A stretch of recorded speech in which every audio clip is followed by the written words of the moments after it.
Israeli सेना ने Yemen के हूती विद्रोहियों के खिलाफ बड़ी कार्रवाई करते हुए राजधानी सना और पश्चिमी बंदरगाह शहर सना पर गुरुवार को बड़ा हमला किया था।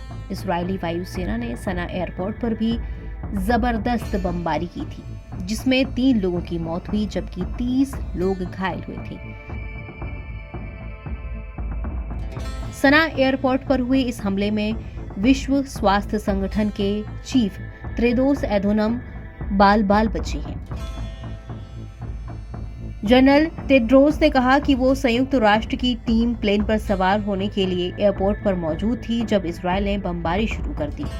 गिब्रेसियस ने एक्स पर एक पोस्ट में कहा कि 2 घंटे पहले जब हम सना से अपनी फ्लाइट में सवार होने वाले थे, एयरपोर्ट भारी हवाई हमले की चपेट में आ गया। हमारे क्रू का एक सदस्य घायल हो गया। एयरपोर्ट पर कम से कम 2 लोगों की मौत हो गई। उन्होंने बताया कि उनकी टीम सुरक्षित है। उन्होंने आगे कहा कि हमले में एयर ट्रैफिक कंट्रोल टावर और डिपार्चर लाउंज और रनवे बर्बाद हो गया था, जहां से हम कुछ मीटर की दूरी पर थे। गुरुवार को इजरायली सेना ने बताया कि उसने यमन की राजधानी सना के अंतर्राष्ट्रीय हवाई अड्डे पर हूती विद्रोहियों के ढांचे पर हमला किया था। इसके साथ ही उसने पावर स्टेशंस और हुदैदा बंदरगाह को भी हमले में निशाना बनाया।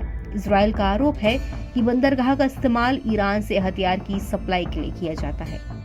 हूती विद्रोहियों के अल मसीरा टीवी ने बताया कि सना के पश्चिम में हुदैदा बंदरगाह पर हुए हमले में कम से कम 3 लोग मारे गए और 10 घायल हो गए। हूतियों ने कहा कि हमले में हुदैदा और रास इस्सा के बंदरगाहों और हुदैदा प्रांत में रास कुतुब बिजली स्टेशन को निशाना बनाया गया है। हूतियों ने कहा कि हमले में कुल मिलाकर कम से कम 40 लोग घायल हुए हैं। इजरायली हमले को क्रू कार्रवाई बताते हुए बदला लेने की कसम खाई है। दरअसल इस बात की पुष्टि खुद इजरायल ने की। इजरायली सेना ने गुरुवार को कहा कि उसने यमन में हूती विद्रोहियों से जुड़े कई ठिकानों पर हमला किया, जिसमें सना अंतर्राष्ट्रीय हवाई अड्डा और पश्चिमी तट पर 3 बंदरगाह शामिल हैं। इजरायली अधिकारियों ने पुष्टि की है कि वायुसेना ने यमन में अब तक का सबसे बड़ा हमला किया है। यमन की मीडिया के मुताबिक एयरपोर्ट पर कंट्रोल टावर इस वजह से निष्क्रिय हो गया और हूती प्रशासन की ओर से इस्तेमाल किए जाने वाले नागरिक विमान भी खराब हो गए। हमले में 2 लोगों के मारे जाने की भी खबर है।